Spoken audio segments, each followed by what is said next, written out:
首相は間もなくご到着されますが、その際には皆様着席のまま拍手でお迎えいただきますようお願い申し上げます。Prime Minister Modi will be joining us shortly. Please welcome him with a big round of applause while seated.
それでは皆様、首相が入場されますので、着席のまま拍手でお迎えいただきたいと思います。Prime Minister Modi will now be joining us. Please welcome him with a big round of applause while seated.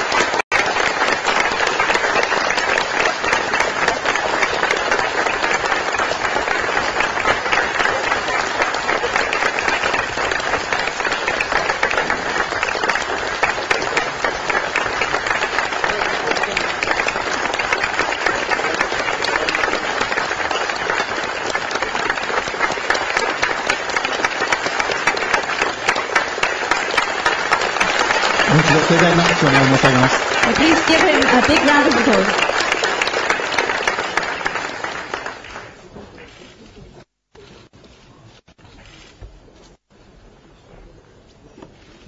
それでは皆様、レシーバーを必要な方は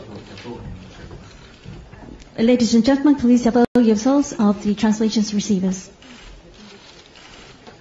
ただいまより Ladies and gentlemen, we would like to begin the welcome luncheon hosted by 5 Japanese business organizations in honor of His Excellency Mr. Narendra Modi, Prime Minister of India. Narendra Modi, Prime Minister of India, organized by the 5 economic organizations of Japan. 最初に First of all, on behalf of the hosting organizations, I would like to ask Chairman Sakakibara of Keidan Ren to speak. We'd like to call upon Dr. Sakakibara, Chairman of Keidan Ren, for his opening remarks.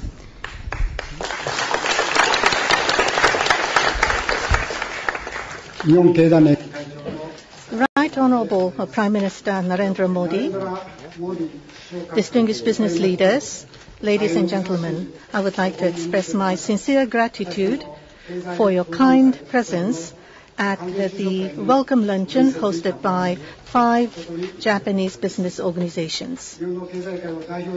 On behalf of the Japanese business community, I would like to express my sincere welcome. I would also like to express my gratitude to the representatives of the government of India as well as Indian business community for your kind attendance. Between India and Japan, the so-called shuttle diplomacy was started in 2005 by our 2 leaders. And from 2007, the Japan-India Business Leaders Forum was launched to hold meetings regularly. And in 2011, Japan-India CEPA, the Comprehensive Economic Partnership Agreement, has entered into force. Against this backdrop, we have seen dramatic growth of two-way trade between our 2 countries. In 2013, we have seen the overall trade between Japan and India expanding to $16.3 billion, a growth of more than 4-fold in the past 10 years.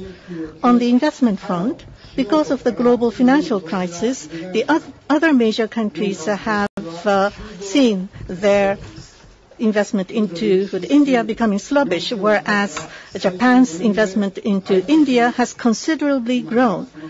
The number of Japanese companies invested in India have doubled in 5 years, more than 1,000 in number these days.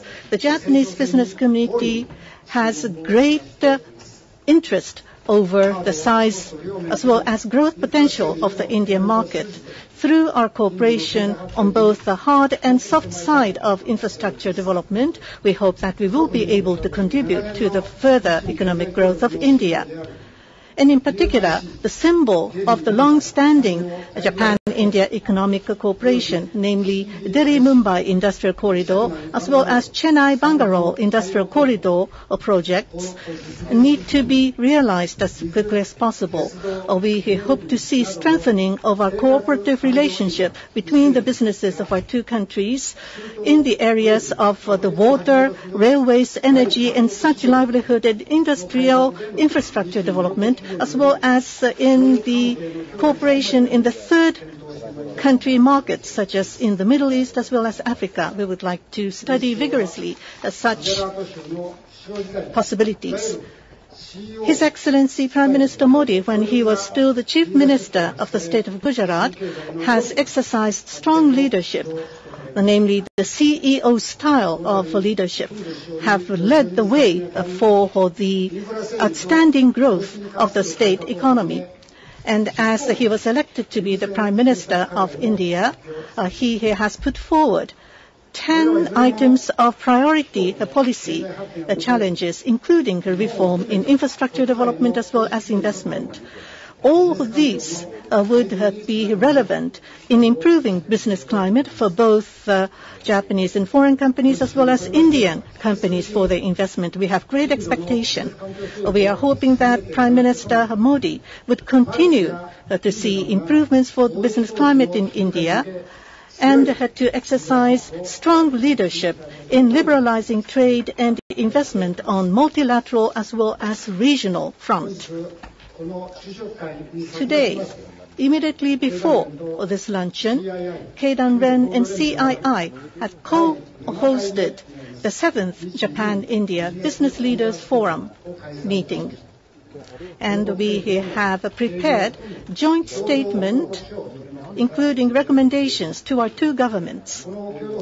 And this joint statement will be submitted to Prime Minister Modi as well as Prime Minister Abe this evening.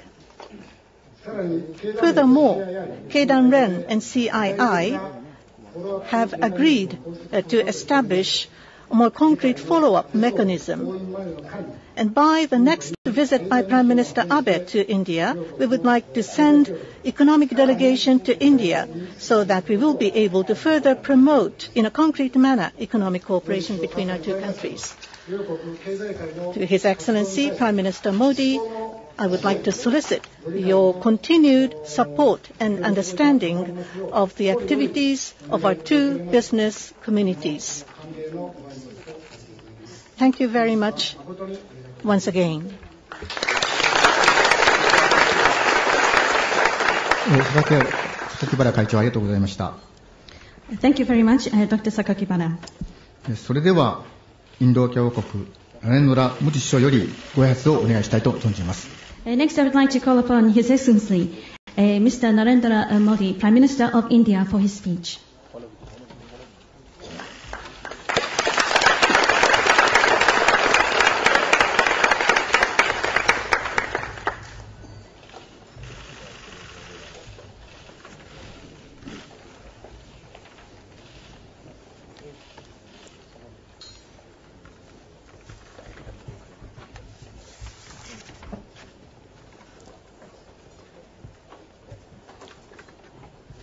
निस्पोन गदांद्राइन के chairman mister Sakakibara, Japan chamber of commerce and industries के chairman mister Mimura, Keizai Doyukai के chairman mister Hasegawa, Japan foreign trade council के chairman श्रीमान Kobayashi, Japan India business cooperation committee के chairman Shri Iijima and deputy chairman Shri Baba Kalyani जी,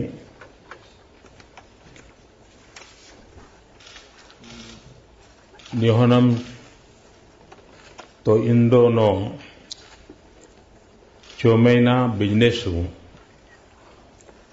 रीदा नो नाकादे ओहानाशी देकिरो कोतोवा कोइस देश।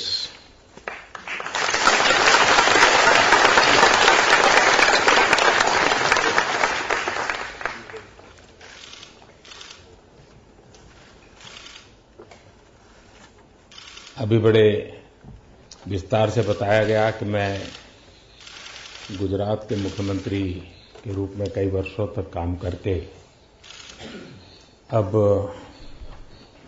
भारत के प्रधानमंत्री के रूप में कार्यभार संभाला है। लेकिन इसमें एक सबसे बड़ी महत्वपूर्ण बात यह है कि गुजरात का काम करते समय मेरा सबसे अधिक संबंध जापान के इंडस्ट्रियल हाउस से आया, जापान के बिजनेस ग्रुप के साथ आया।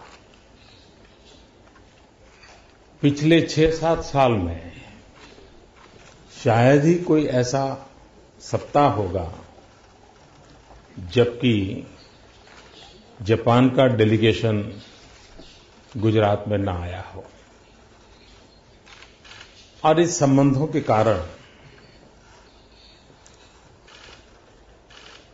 शासन में बैठे हुए लोगों का दृष्टिकोण कैसा होना चाहिए,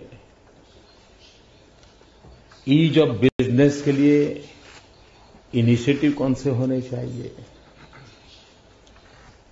सिंप्लीफिकेशन ऑफ पॉलिसीज, इसके लिए कौन से कदम महत्वपूर्ण होते हैं, इन बातों को मैं जनरल तो जानने लगा, लेकिन साथ साथ स्पेसिफिक जापान रिक्वायरमेंट्स क्या है उसको भी मैं समझने लगा। मैं जब गुजरात का मुख्यमंत्री था, हमारे यहां गुजरात में गोल्फ क्या होता है, गोल्फ कोर्स क्या होता है, कुछ पता नहीं। लेकिन जब से जापान के डेलीगेशन आना शुरू हुआ तो मुझे लगा कि एक सरकार के नाते, बिजनेस के नाते शायद मेरे एजेंडा में ये होगा नहीं, लेकिन अगर मुझे जापान को फैसिलिटेट करना है तो और चीजों के साथ मुझे इसकी इस बारीकी को भी ध्यान में रखना होगा। और आज मैं गर्व से कह सकता हूं कि मैंने गुजरात में वर्ल्ड क्लास गोल्फ कोर्सेज बना दिए। ये इस बात का सबूत है कि एक प्रोएक्टिव गवर्नमेंट शासन और इन्वेस्टर के बीच में कैसा तालमेल होना चाहिए, कितनी बारीकी से देखना चाहिए, इसको मैं भली भांति समझता हूं। और मेरे लिए खुशी की ये भी बात है कि मैं पहले भी जापान आया हूं। आप सबने मेरा स्वागत सम्मान मुख्यमंत्री साहब तब भी किया, जापान सरकार ने भी बहुत किया। जापान के लोगों के बीच में मोदी कौन है और गुजरात में क्या करता है, इसकी बात मैंने जितनी बताई है उससे ज्यादा जापान के जो लोग गुजरात से जुड़े हुए हैं उन्होंने बताई है। और इस अर्थ में जो लोग गुजरात एक्सपेरिमेंट को जानते हैं, उनके मन में जब मैं भारत का प्रधानमंत्री बना हूं तो अपेक्षाएं बहुत ज्यादा होना बड़ा स्वाभाविक है। इतना ही नहीं, ज्यादा अपेक्षा भी है और जल्दी से सारी बातें हो, ये भी अपेक्षा है। और मैं आपको आज विश्वास दिलाने आया हूं कि पिछले 100 दिन के मेरे कार्यकाल को अगर देखा जाए, मैं राष्ट्रीय राजनीति में नया था। इतने बड़े पद के लिए मैं उस प्रोसेस में पहले कभी रहा नहीं था। मैं एक छोटे राज्य से आया। इन सारी मर्यादाओं के बावजूद भी 100 दिन के भीतर भीतर जो इनिशिएटिव हमने लिए हैं, एक के बाद एक जो कदम उठाए हैं, उसके परिणाम आज साफ नजर आ रहे हैं। हम लोग जापान में जो मैनेजमेंट सिस्टम है, उसके रिफॉर्म में कर्जाई सिस्टम को बड़ा महत्व देते हैं। आपको जानकर के खुशी होगी, मैंने आते ही मेरे पीएमओ को और एफिशिएंट बनाने के लिए और प्रोडक्टिव बनाने के लिए कर्जाई सिस्टम से कंसल्ट करके उनको मैंने इंडक्ट किया है। और ऑलरेडी मेरे यहां पिछले 3 महीने से लगातार भिन्न भिन्न डिपार्टमेंट की ट्रेनिंग चल रही है। तो जापान की जो एफिशिएंसी लेवल है, वो एटलीस्ट शुरू में मेरे पीएमओ में कैसे आए, उस पर मैं लगातार 3 महीने से काम कर रहा हूं और आपकी एक टीम मेरे यहां काम कर रही है।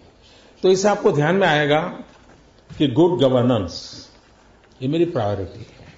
और जब मैं गुड गवर्नेंस कहता हूं, तब आखिरकार ईज ऑफ बिजनेस के लिए पहली शुरुआत क्या होती है? यही तो होती है।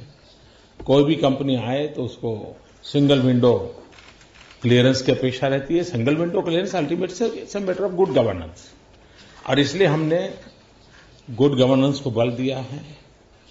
उसी प्रकार से प्रोसेस क्विक कैसे हो, ऑनलाइन प्रोसेस को बल कैसे मिले, गवर्नेंस में टेक्नोलॉजी का इंपॉर्टेंस कैसे बढ़े, उस पर हमने बल दिया है।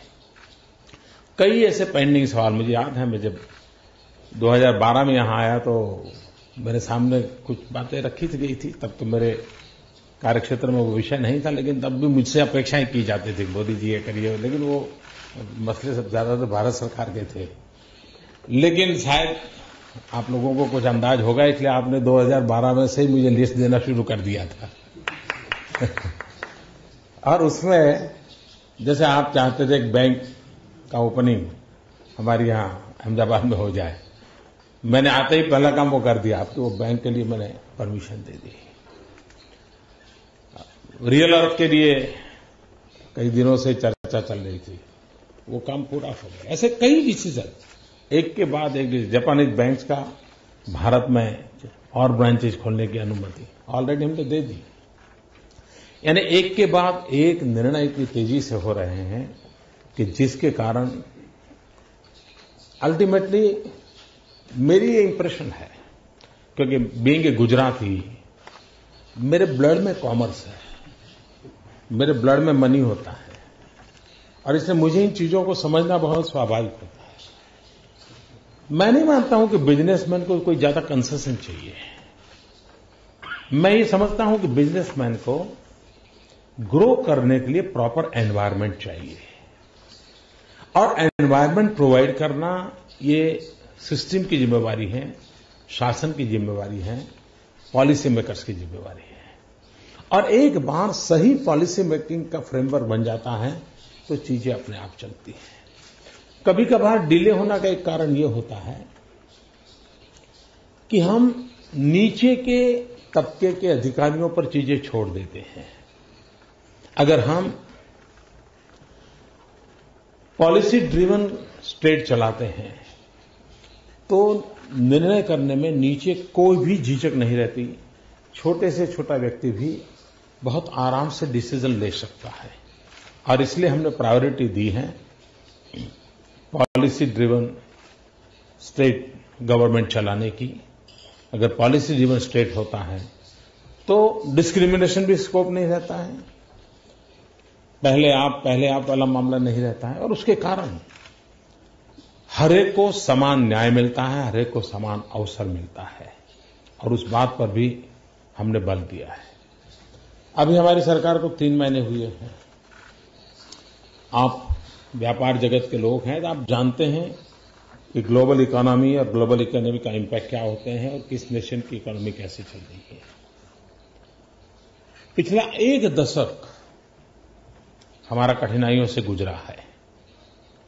मैं उसके विवाद में जाने के लिए इस फोरम का उपयोग करना नहीं चाहता हूं, लेकिन पहले ही क्वार्टर में 5.7% के ग्रोथ के साथ हमने एक बहुत बड़ा जंप लगाया है और इसने एक बहुत बड़ा विश्वास पैदा किया है, क्योंकि हम 4.4, 4.5, 4.6 के आसपास लुढ़कते रहते थे और एक निराशा का माहौल था।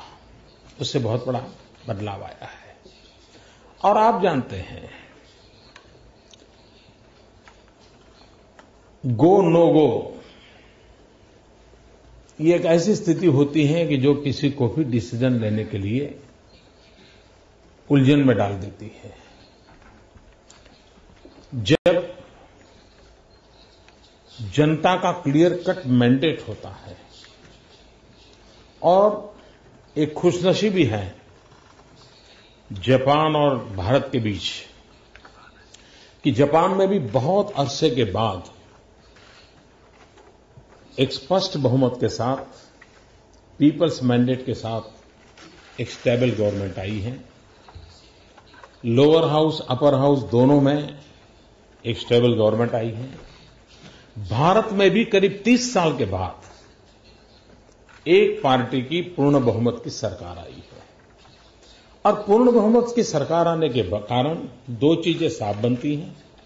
एक, हमारी अकाउंटेबिलिटी और ज्यादा बढ़ जाती है, हमारी रिस्पांसिबिलिटी और ज्यादा बढ़ जाती है और ये 2 चीजें ऐसी हैं जो हमें काम करने के लिए जिम्मेवारी भी बढ़ाती है, प्रेरणा भी देती है, गति भी देती है। और ये एक जो पॉलिटिकल स्टेबिलिटी की सिचुएशन दोनों कंट्री में खड़ी हुई है वो आने वाले दिनों में बहुत बड़ी उपकारक होने वाली है, ये मैं साफ मानता हूं। मैं और एक विषय पे जाना चाहता हूं। आप जानते हैं भारत दुनिया का सबसे युवा देश है। 65% पॉपुलेशन बिलो 30 एज ग्रुप की है और 2020 में पूरे विश्व को जो वर्कफोर्स की जरूरत है, अभी से मैपिंग करके द ग्लोबल वर्कफोर्स की जो रिक्वायरमेंट है उसकी पूर्ति करने के लिए हम स्किल डेवलपमेंट पे बल देना चाहते हैं ताकि 2020 में हम ग्लोबल वर्कफोर्स की रिक्वायरमेंट को मीट विथ करने में भारत बहुत बड़ी भूमिका निभा सकता है। लेकिन हम स्किल डेवलपमेंट जापान की तर्ज पे करना चाहते हैं, जहां quality, zero defect, efficiency, discipline, इन सारे विषयों में हम कोई कमी न बरतें और मैं मानता हूं जापान हमें इसमें बहुत बड़ी मदद कर सकता है। मैं जापान के गवर्नमेंट के जिन लोगों से मैं मिल रहा हूं, मैं इनसे ये बात कर रहा हूं, मुझे उस स्किल डेवलपमेंट के लेवल पे जाना है जो हम ग्लोबल रिक्वायरमेंट के अनुसार करें। हम ग्लोबल रिक्वायरमेंट का मैपिंग भी करना चाहते हैं और अकॉर्डिंग टू दैट हम लोग हमारे यहां स्किल डेवलपमेंट पे फोकस करना चाहते हैं। उसी प्रकार से जापान के साथ मिलकर के हम रिसर्च के क्षेत्र में आगे बढ़ना चाहते हैं।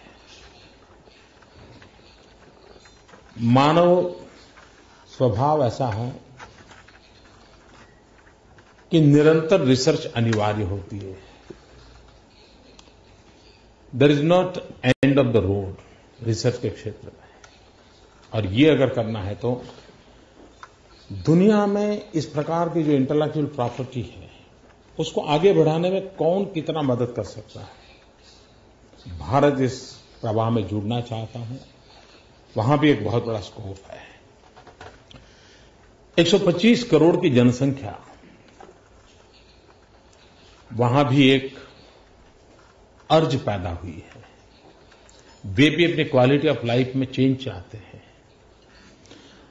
जब 125 करोड़ लोग क्वालिटी ऑफ लाइफ में चेंज चाहते, ये अर्ज भीतर से उठती हैं, तो हम कल्पना कर सकते हैं कि रिक्वायरमेंट भी कितनी बड़ी होगी। अगर हम एक एनर्जी सेक्टर ले लें, आज क्लीन एनर्जी ये हमारी सबसे बड़ी रिक्वायरमेंट, क्योंकि हम कोई हाइड्रोकार्बन रिच कंट्री नहीं है और हम प्रकृति से एक्सप्लॉयटेशन ऑफ नेचर में विश्वास नहीं करते हैं। हम एनवायरमेंट फ्रेंडली डेवलपमेंट में विश्वास करते हैं, और इसलिए हमारे लिए बहुत जरूरी है कि हम क्लीन एनर्जी के क्षेत्र में, और उसमें जापान से हम जितना ज्यादा सहयोग कर सकते हैं, जितना जापान का सहयोग हमें मिलेगा, हम ग्लोबली बहुत बड़ी सेवा कर सकते हैं। क्योंकि 125 करोड़ देशवासियों का एनर्जी कंजम्पशन की तुलना में उनकी क्लीन एनर्जी से ग्लोबल वार्मिंग को बचाने में भी उनकी मदद होना बहुत स्वाभाविक है। हम इंफ्रास्ट्रक्चर के क्षेत्र में अभी बजट में हमने काफी इनिशिएटिव लिए हैं। रेलवे में हमने 100% एफडीआई के लिए बहुत हिम्मतपूर्वक निर्णय किया है। डिफेंस ने हमने 49% का बहुत बड़ा महत्वपूर्ण निर्णय किया है। इंफ्रास्ट्रक्चर क्षेत्र में हमने 100% एफडीआई की बात कही है, और इसके लिए आवश्यक जो भी कानूनी व्यवस्थाओं में परिवर्तन लाना होगा, जो भी नियमों में परिवर्तन लाना होगा, एक के बाद एक हम कर रहे हैं, और मैं मानता हूं इसका लाभ भी आने वाले दिनों में मिलने वाला है। मैं चाहता हूं, अगर आप गुजरात एक्सपीरियंस को एक अपना पैरामीटर मानते हैं, तो मैं आपसे आग्रह करूंगा कि आने वाले दिनों में भारत में भी आपको वही रिस्पांस, वही सुविधाएं, वही गति और वही परिणामकारी स्थितियां मिलेगी। ये मैं जापान के सभी उद्योग जगत के मित्रों को विश्वास दिलाने के लिए आया। मैं ये भी मानता हूं कि भारत और जापान में आर्थिक संबंधों का बनना, वो क्या हमारी बैलेंस शीट में इजाफा करने के लिए है, क्या हमारा बैंक बैलेंस बढ़े इसके लिए है, या हमारी कंपनी का बड़ा वॉल्यूम है इसलिए हमारी ऊंचाई बढ़े, ये है। मैं मानता हूं भारत और जापान का संबंध इससे भी कहीं ज्यादा और है। इस बात में न आप में से किसी को शंका है, न मुझे कोई शक है, और न ही ग्लोबल कम्युनिटी को शक है कि 21वीं सदी एशिया की सदी है। ये सारी दुनिया मानती है और उसमें कोई दुविधा नहीं है। 21वीं सदी एशिया की है, ये सारी दुनिया मानती है। लेकिन मेरे मन में सवाल दूसरा है, और सवाल ये है कि 21वीं सदी एशिया की हो, लेकिन 21वीं सदी कैसी हो, किसकी हो, इसका तो जवाब मिल चुका है। कैसी हो, इसका जवाब हम लोगों ने देना है। और मैं ये मानता हूं कि 21वीं सदी कैसी हो, ये उस बात पर निर्भर करता है कि भारत और जापान के संबंध कितने गहरे बनते हैं, कितने प्रोग्रेसिव हैं, पीस एंड प्रोग्रेस के लिए कितना कमिटमेंट है, और भारत और जापान के संबंध पहले एशिया पर और बाद में ग्लोबली किस प्रकार का इम्पैक्ट क्रिएट करते हैं उस पर निर्भर करने वाला है। और इसलिए 21वीं सदी की शांति के लिए, 21वीं सदी के प्रगति के लिए, 21वीं सदी के जन सामान्य मानवी की आवश्यकताओं की पूर्ति के लिए भारत की और जापान की एक बहुत बड़ी जिम्मेवारी है। और किसी न किसी कारण से उस जिम्मेवारियों को निभाने के लिए जन सामान्य ने बहुत बड़ा निर्णय किया है पॉलिटिकल स्टेबिलिटी का। अब दायित्व उन चुनी हुई सरकारों का है, उन दो देशों के पॉलिसी मेकर्स का है, ओपिनियन मेकर्स का है, इंडस्ट्रियल एंड फाइनेंशियल वर्ल्ड के लीडर्स का है। ये अगर हम कर पाते हैं तो हम आने वाले दिनों में किस प्रकार से विश्व को जाना है उसका रास्ता तय कर सकते हैं। दुनिया दो धाराओं में बटी हुई है। एक विस्तारवाद की धारा है और दूसरी विकासवाद की धारा है। हमने तय करना है विश्व को विस्तारवाद की चुंगाल में फंसने देना है या विश्व को विकासवाद के मार्ग पर जाकर के नई ऊंचाइयों को पाने के लिए अवसर पैदा करना है। जो बुद्ध के रास्ते पर चलते हैं, जो विकासवाद में विश्वास करते हैं, वो शांति और प्रगति की गारंटी लेकर के आते हैं। लेकिन आज हम चारों तरफ देख रहे हैं 18वीं शताब्दी की जो स्थिति थी वो विस्तारवाद नजर आ रहा है। किसी देश में एंक्रोचमेंट करना, कहीं समुद्र में घुस जाना, कभी किसी देश के अंदर जाके कब्जा करना, इन चीजों की प्रवृत्ति चल रही है। ये विस्तारवाद कभी भी मानव जात का कल्याण 21वीं सदी में नहीं कर सकता है। विकासवाद अनिवार्य है और मैं मानता हूं कि 21वीं सदी में विश्व का नेतृत्व अगर एशिया को करना है तो भारत ने और जापान ने मिलकर के इस विकासवाद की गरिमा को और ऊंचाई पर ले जाना पड़ेगा। और अगर इसको करना है तो मैं चाहूंगा कि इंडस्ट्रियल वर्ल्ड हो, फाइनेंशियल वर्ल्ड हो, बिजनेस सर्कल हो, हमारे इंटेलेक्चुअल फील्ड के लोग, हम सब ने मिलकर और भारत और जापान की एक वैश्विक जिम्मेवारी है।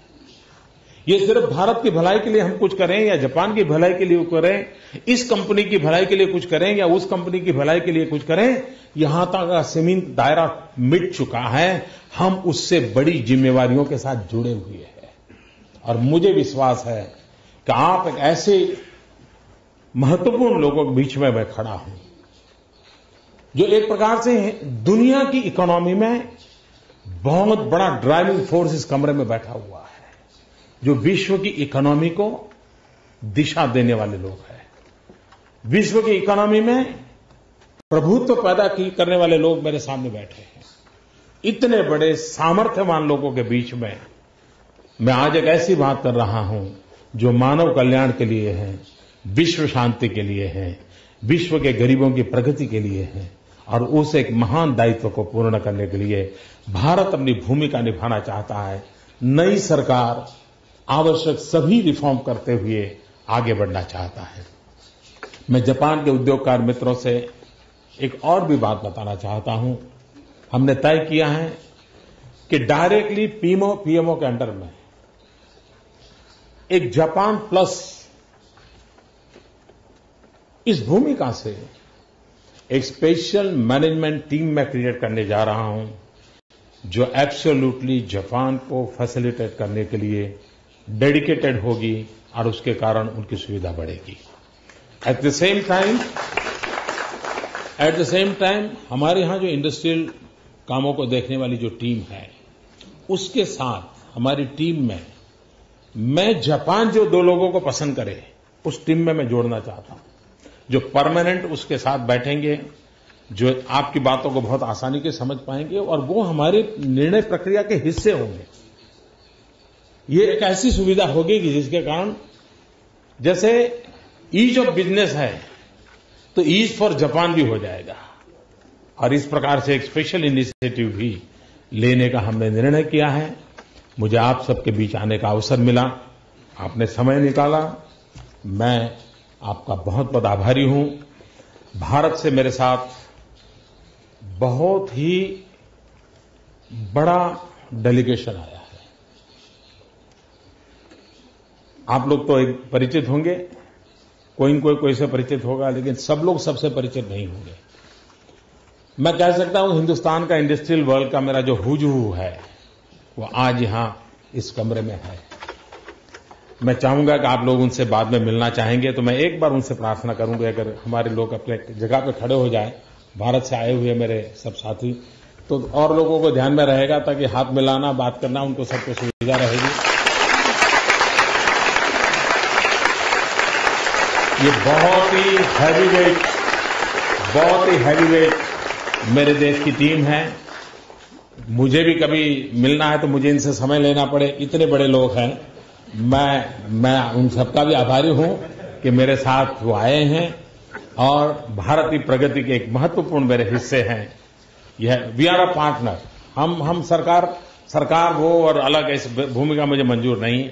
हम सभी एक पार्टनर है, पार्टनर रूप से आगे बढ़ा रहे हैं और मैं चाहता हूं जापान और भारत पार्टनर बने, हम मिलकर के एशिया के लिए और एशिया के माध्यम से विश्व के लिए विकास के मार्ग पर आगे बढ़े। इसी एक अपेक्षा के साथ फिर एक बार आपका बहुत बहुत धन्यवाद।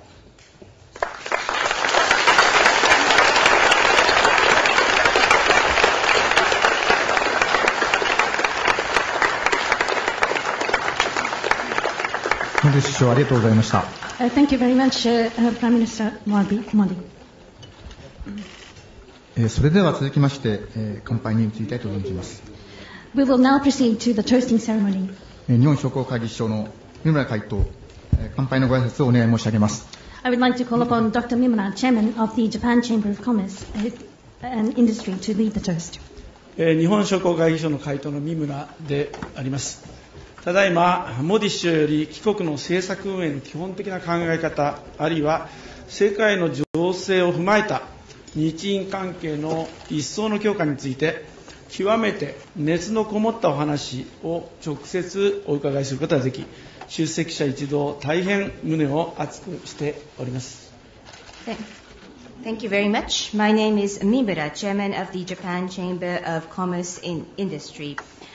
Like myself, I'm sure that you were all very much touched and impressed by given this precious opportunity to listen directly from His Excellency Prime Minister Modi, who has just attained a historical victory, on how he plans to steer the Indian economy from this point and beyond, as well as his hopes towards the Japan-Indian economic relationship in the context of the current global affairs. モディ首相のリーダーシップにより必ずや日印経済関係が両国の潜在力にふさわしい水準に発展していけるものと確信いたしております。 We are quite confident that under the robust and strong leadership of His Excellency Prime Minister Modi, that the Japan-Indian economic relationship will develop to levels that properly reflect the economic standings of the two nations. 日本商工会議所は全国514の商工会議所を会員としまして、その会員総数は126万社を数えます。大企業から中小企業まで幅広い規模と業種の会員で構成されていますが、会員数では中小企業が大半を占めております。 Now, there are 514 member chambers of commerce and industry to the Japan Chamber of Commerce and Industry, and the total number of membership counts higher than 1.26 million, ranging from large corporates to small and mid-sized companies in a variety of sectors. Yet, however, the majority of the members are SMEs. 日本には規模は小さくても優れた技術を持つ中小企業がたくさん存在しておりまして、これらの企業との提携希望がインドからも多数寄せられております。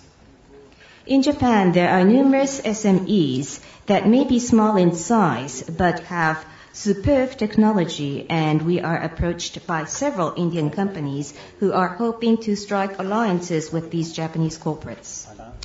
日本商工会議所とインドとの関わりでございますけれども、2011年に海島を団長とする経済ミッションがデリー・チェン内に派遣されました。また、モディ首相が2012年にグジャラート州の首相として来日された際には、投資セミナーを共催させていただくともに、モディ首相は日本商工会議所をご訪問いただきました。Speaking slightly about the relationship between the Japan Chamber of Commerce and Industry and India, an economic mission led by the chairman was sent to Delhi and Chennai in 2011. Further, when His Excellency Prime Minister Modi visited Japan in 2012 as the Chief Minister of the state of Gujarat, we jointly hosted an investment seminar and were very much honored to have him visit the office of the JCCI. 商工会議所はカウンターパートとしてのインド商工会議所連合会と日印経済委員会の合同会議をはじめ様々な活動を展開しております。JCCI partners up with our counterpart, FICCI, Federation of Indian Chamber of Commerce and Industry, and conducts, for example, the joint meeting of the two business corporation committees and a variety of activities. 少し省略して喋りたいと思いますけれども、モディ州首相の強いリーダーシップの下で、グジャラート州は民間活力を活用するための経済政策と国内外の投資誘致政策により電力不足が存在しないなどインフラが整備された州として有名でございます。モディ首相はこうした手腕をインド経済全体の舵取りで発揮されるものと確信いたしております。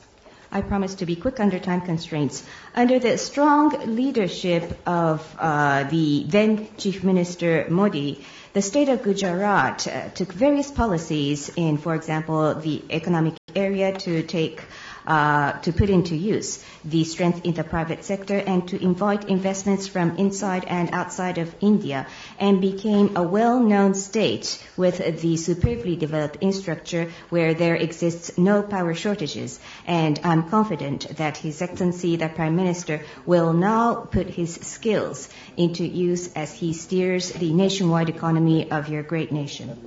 それでは乾杯に移らせていただきます。皆様グラスの用意をお願いし、 I now wish to move to the proposal of the toast. If all of you could have your glasses ready in your hands and stand up. モディ首相の今回の日本訪問が成功裏に終わること及びご参加のインド政府インド経済界の皆様並びに我が国の経済界の皆様のご健勝とますますのご発展を記念しまして杯をあげたいと思います。 I would very much appreciate if you could join me in raising the glass to wish that the visit by His Excellency Prime Minister Modi to Japan concludes in a great success, and that there would be further prosperity and health to the distinguished participants from the government and business circle of India, as well as my colleagues in the Japanese economic community. それでは乾杯。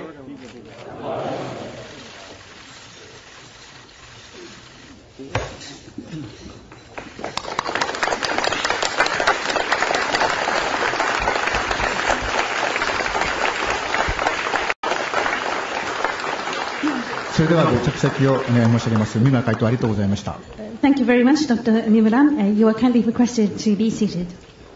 この後はお食事をお召し上がりになりながらごゆっくりご歓談をお願い申し上げます。Please enjoy the luncheon and conversation at your leisure. なお、報道関係の皆様はここでご退席をお願い申し上げます。And the members of the press corps are requested to leave the room at this juncture.